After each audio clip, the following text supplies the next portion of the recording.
हाँ देखे में छछूनर बीबी सुनर चाहिए, साला ऊपर से इनको फॉर्च्यूनर चाहिए, दहेज में बाबू को फॉर्च्यूनर चाहिए।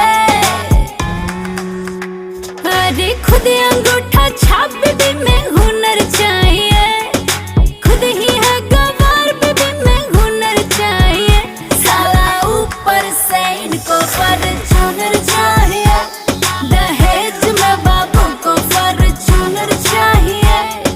मिलेगा ना? हाँ। और ये सरकारी नौकरी है। बीबी सांवली हो तो इनको गोरी चाहिए, अगर गोरी मिल गई तो सेंस ऑफ ह्यूमर चाहिए, भले खुद अंगूठा छाप पर एडवांस चाहिए।